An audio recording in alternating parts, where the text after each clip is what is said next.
It's my pleasure to welcome our next guest, who is one of the highly accomplished leading professional in the field of holistic wellness in the world. He is Dr. Adrish Brahmadatta. Presently, he is the visiting professor and course coordinator of yoga and Ayurveda at the Center for Bharat Studies, Mahidol University, Thailand. He is the founder and director of Atharva Wellness Private Limited, Thailand. He is a qualified registered Ayurveda doctor, and being a wellness professional has given lectures and trainings in more than 21 hours in various wellness related programs in various institutions such as universities, colleges, fitness centers, Ayurveda centers, yoga centers, prisons, rehabilitation centers and societies in 55 countries such as USA, UK, Australia, Taiwan, China, Japan, Mongolia, Vietnam, Myanmar, Indonesia and Thailand and many others. Being an academician, he has the responsibility as visiting lecturer, syllabus maker, examiner, etc. with many universities. Dr. Adrish has involved in high government prisoners well-being program and contributed his expertise in 4 central prisons and trained thousands of prisoners in Thailand. Can you hear me? Can you hear me? Hello? Yes, sir, you're audible. Please continue. Okay. Namaste, Hari Om to all dear United Consciousness followers, the brothers and sisters of this world, of this earth. Thank you for giving me such opportunity in this platform to talk about spirituality and dealing with the thoughts. What is spirituality? First of all, we have to understand. Many people say they are spiritual. So, in many ways, we can explain what is spirituality. From my experience, teaching to many at many institutions, universities, and as a practitioner of Ayurveda and Yoga, it is something to deal with our spirit. When someone try to understand who he is, in yoga it says, Aham Brahmasmi, I am none other than the Brahman, or the pure consciousness, the ultimate reality, the supreme consciousness. So which is residing within me and which always push me to do the part of my role in this life.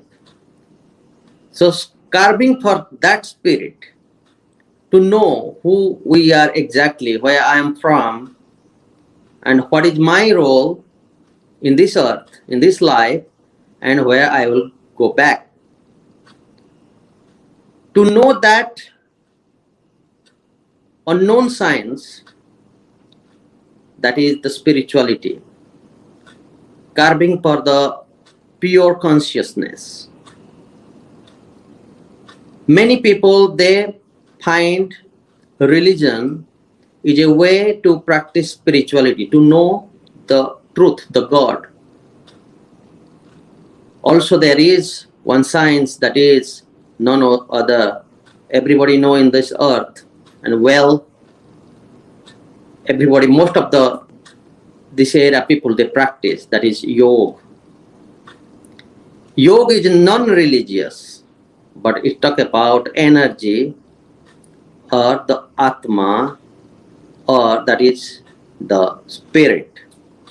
So yogis are spiritually well developed.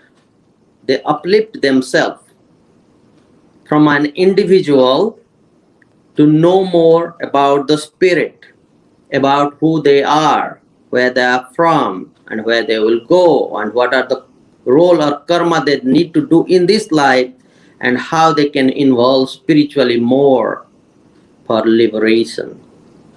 So spirituality or practice of spirituality is a private thing that one can dwell for it on its own boundaries or limitations to take himself or his own consciousness to a different level, a higher level, where he understand, he can connect, or he can realize himself. To achieve that goal, to achieve that spiritual life, sometimes we need someone to guide us. That is called guru, the one who remove the ignorant life or the knowledge to bring the light in life. That is the guru. So guru is the right person to give us a right guidance for a better spiritual life. And with the help of a real guru, we can achieve our spiritual goal. Practicing of spirituality in many places, there are many ways. Well, the goal is the same, but ways are different. In Eastern mind, in Indian mind, we always look for a guru, we always look for a statue sometimes. In Sanatana Dharma, in Middle East, they do not look for or an object to achieve that. In Sanatana Dharma, we look for pratimas or the statues to evolve and to experience our spiritual life. In yogic science, yogis, they practice, they look at the nature and they practice, evolve themselves within to uplift their own consciousness to gain spirituality. So it is always said to have a right guidance, a right person to give you a right guidance to achieve this spiritual consciousness, or to know who we are and what is our role to do. To evolve with spiritual consciousness or spirituality, there are some discipline into the practice. Some people, they practice of japa. Some people, they practice of dhyana. Some people, they practice of chantings. Some people, they practice hatha yogas. There are many other practices, devotion, praying, prayers, to involve themselves into spiritual life, to gain peace and harmony, tranquility within.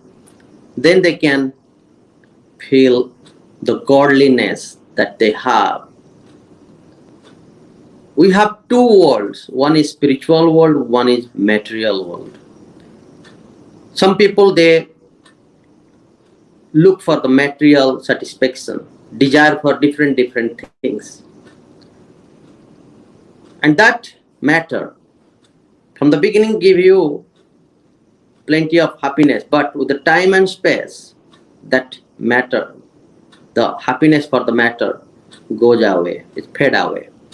But those who are carving, those who put themselves into the spiritual life, carving for the spirit, to know themselves, means look at their own being, because the spirit is pure. It is the part of the supreme consciousness, which never changes with the time and space.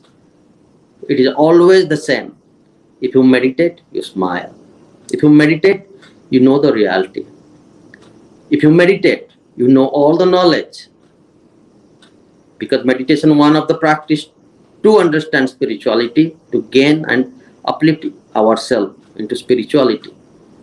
So when you meditate, you know all the intellect. So yogis, they sit down into meditation and they can come out of it and tell you the reality, the truth. What will be the consequences if you do not understand something, if you are confused in life? Because it is our consciousness, the mind, when it goes into deep meditation, it collects the knowledge from this cosmos itself. So everything comes from nothing. All the knowledge, all the intellect is around us, but we must know how to connect with it, to know. Those who are believer, those who practice spirituality, they never give up their happiness. Happiness, peace, tranquility, all these positive aspects of life, always connecting us with the Supreme. And no one can take away our happiness. Those who are involved with spirituality, practicing spirituality, they are always happy. Their index of happiness is always high. In terms of thoughts, dealing with thoughts, those who are practicing spirituality, their understanding, their patience, their emotions are always on positive sides. And those who are looking for material wealth, material happiness, they struggle with their thoughts, they struggle with their patience. They're more impatient, intolerant. Where those who are practicing spirituality, they are more tolerant. They're more patient. They always smile and look for others' happiness. They receive happiness when someone is happy, because they are connecting to the Supreme. They are connecting to their own being, the soul, the spirit. They are evolved with their own spirituality. In terms of yogic science, yoga say the Panchakosa, Annamaya, Pranamaya, Manamaya, Vijnanamaya, Anandamaya. The true happiness, it is reside within us. That is our Anandamaya Kosa. So yoga say, when you practice asana, pranayama, mudras, bandhas, dhyana or meditation, practice of satkarmas, reading different scriptures will take you to within. Through your Vijnanamaya Kosa, you can know that the spirit, the God, it is within you. So it is, in Ayurveda it said, Jnanadhikarane Atma. Through jnana, knowledge, intellect, you can recognize your spirit. When you recognize, then your ego down and your happiness starts. Thank you for giving me this opportunity. I end my speech here. Thank you so much, Vikrantji. Dhanyawad. Thank you very much, Dr. Adrishji. And Namaste. so beautifully you mentioned about the goal of life as Aham Brahmasmi, the mission, yoga as the means, and Guru as the master who will lead us through the path. Jap, dhyana, idol worship, hatha, chanting or devotion, you added as a method through which we can realize ourselves. And you strongly mentioned meditation over materialism, self over selfie. So thank you very much, Dr. Saab, for being here and guiding us. Thank you. Thank you. Thank you so much for being here. On behalf of United Consciousness, I thank Dr. Adrish Brahmadatta for coming onto the platform of United Consciousness. Thank you so much.